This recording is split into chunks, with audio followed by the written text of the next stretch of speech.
Hay batallas que llenan páginas de libros y hay batallas que el tiempo entierra bajo el silencio.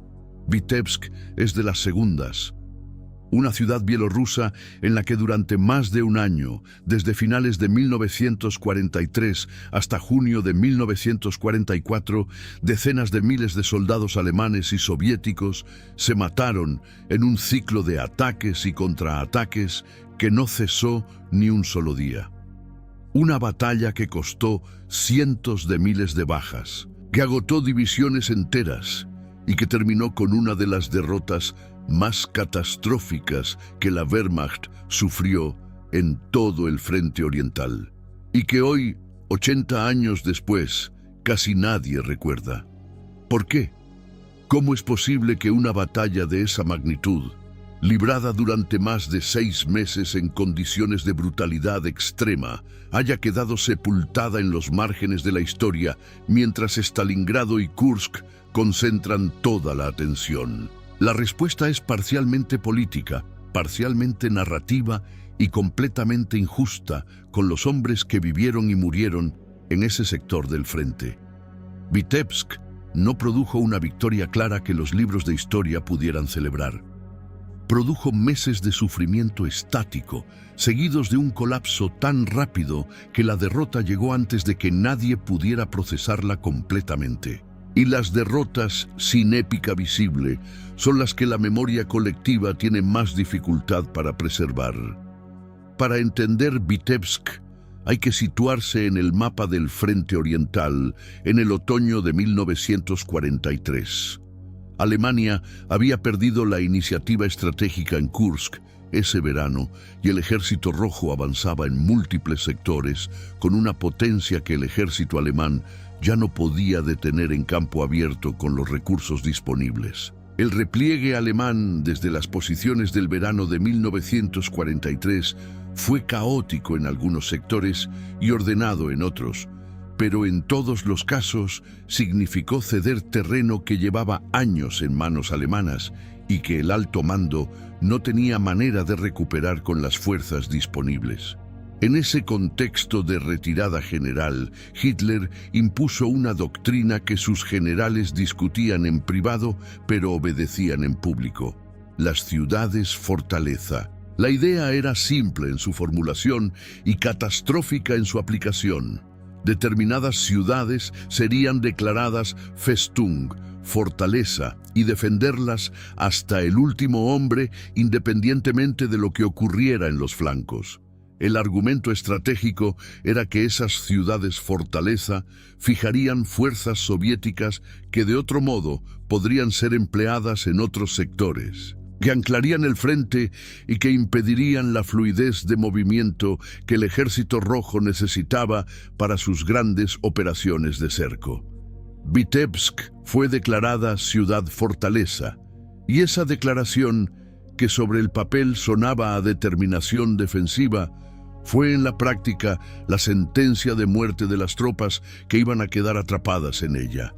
La ciudad estaba ubicada en un punto estratégico real. Era un nodo ferroviario y de carreteras de primera importancia en el sector central del frente, el punto desde el que se controlaban múltiples rutas de comunicación hacia el norte, el sur y el este.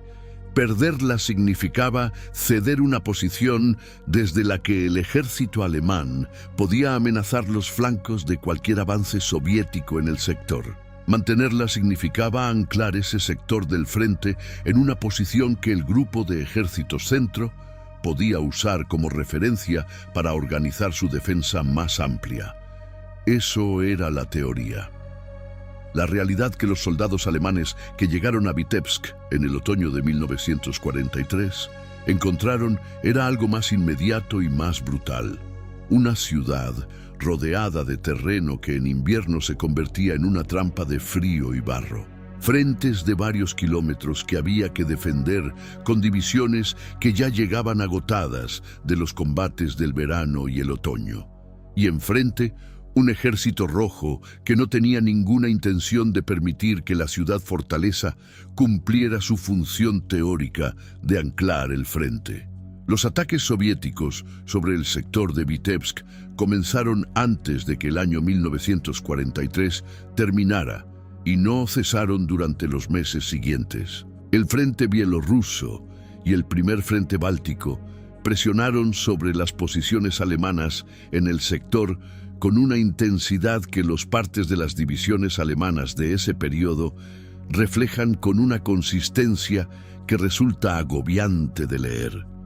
Ataque tras ataque, oleada tras oleada, día tras día, semana tras semana. Los soviéticos tenían la superioridad numérica necesaria para mantener esa presión sin que ningún período de calma diera a los defensores el tiempo de reorganización y descanso que sus cuerpos y sus unidades necesitaban. ¿Te imaginas lo que era defender esas trincheras en el invierno bielorruso de 1943 y 1944? El frío no era una incomodidad, era una presencia constante que lo condicionaba todo. Los motores de los vehículos necesitaban ser calentados durante horas antes de poder arrancar. Los fusiles se atascaban si no se lubricaban con aceites específicos para bajas temperaturas, y esos aceites no siempre estaban disponibles en las cantidades que la situación requería. Las heridas que en verano habrían sido tratables se volvían mortales en minutos si el herido no era evacuado rápidamente al calor.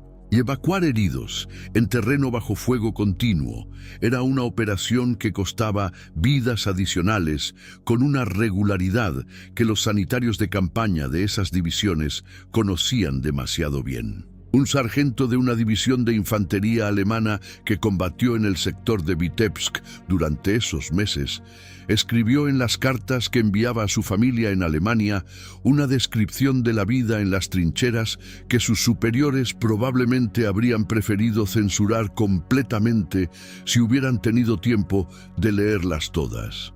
Describía el sonido constante del fuego de artillería soviética que se había convertido en un ruido de fondo tan permanente que su ausencia resultaba más inquietante que su presencia, porque indicaba que algo diferente estaba por ocurrir. Describía el estado de las trincheras después de semanas de uso. El barro mezclado con nieve, el frío que subía desde el suelo a través de las botas sin importar cuántas capas de ropa llevara uno encima.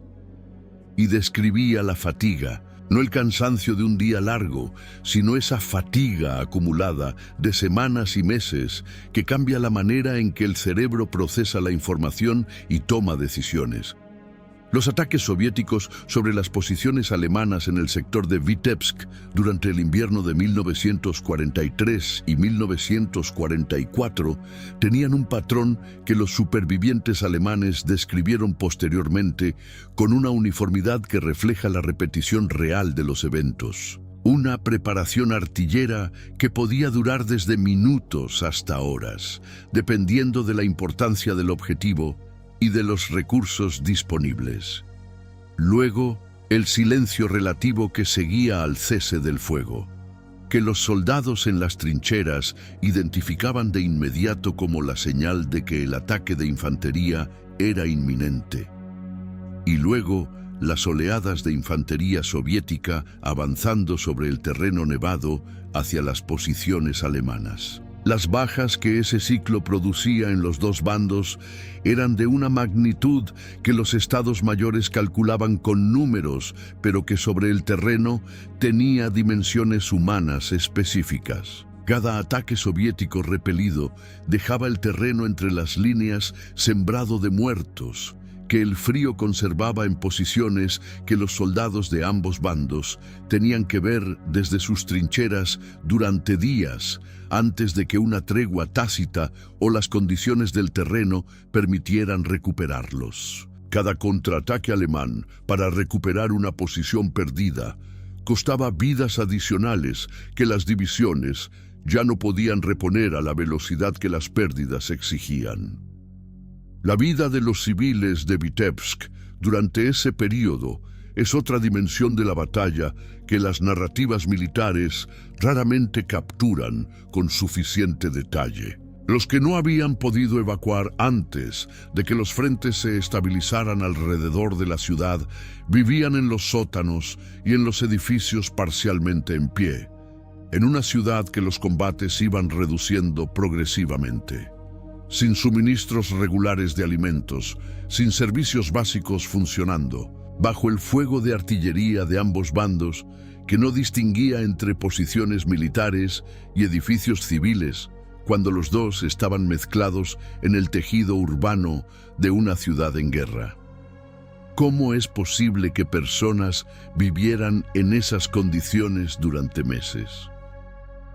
La respuesta que los testimonios dan es siempre la misma en sus líneas fundamentales, porque no tenían alternativa, porque moverse bajo el fuego era tan peligroso como quedarse, porque la esperanza de que las condiciones cambiaran mañana era suficiente para seguir aguantando hoy, y porque el ser humano tiene una capacidad de adaptarse a circunstancias extremas que resulta sorprendente hasta que uno entiende que esa capacidad es simplemente la condición que la supervivencia impone. Las divisiones alemanas que defendían el sector de Vitebsk durante esos meses fueron sometidas a una rotación que los recursos disponibles hacían insuficiente.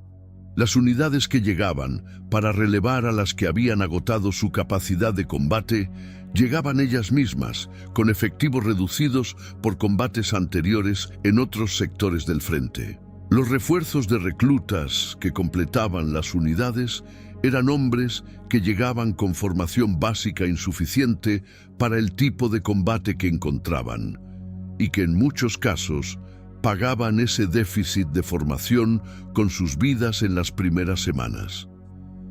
La experiencia que hace a un soldado eficiente en el combate defensivo no se puede comprimir en semanas de entrenamiento. Se adquiere en el campo, y el campo en Vitebsk en el invierno de 1943 y 1944 era uno de los peores lugares del mundo para aprenderla.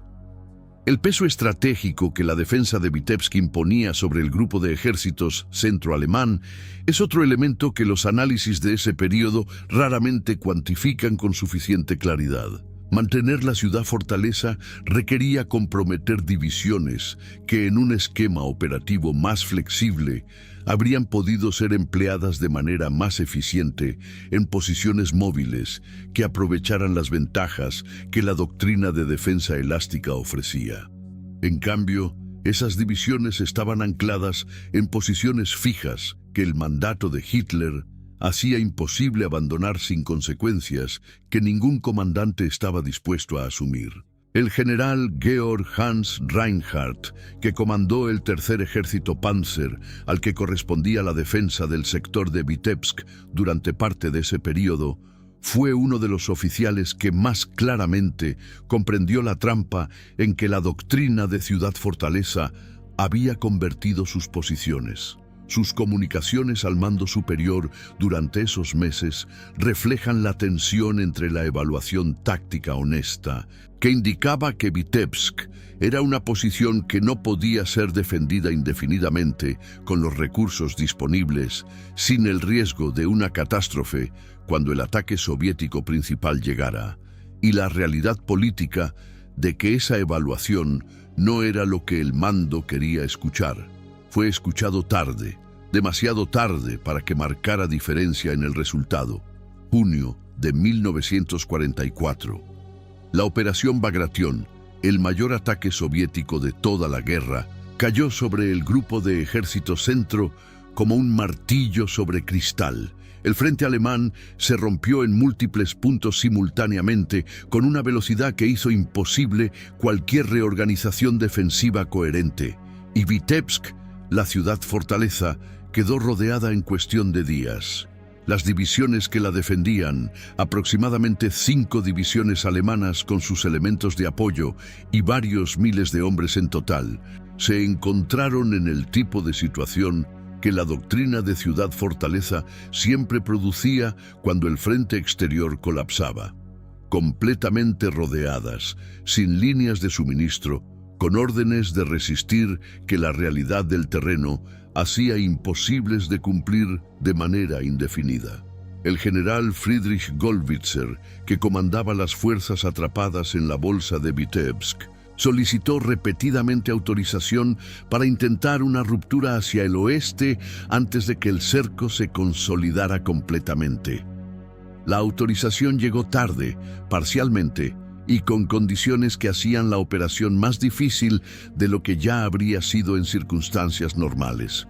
Lo que quedaba de las divisiones de Vitebsk intentó la ruptura el 24 de junio de 1944, 3 días después de que comenzara Bagration, en condiciones que la diferencia de fuerzas y el estado de agotamiento de las unidades hacían enormemente desfavorables.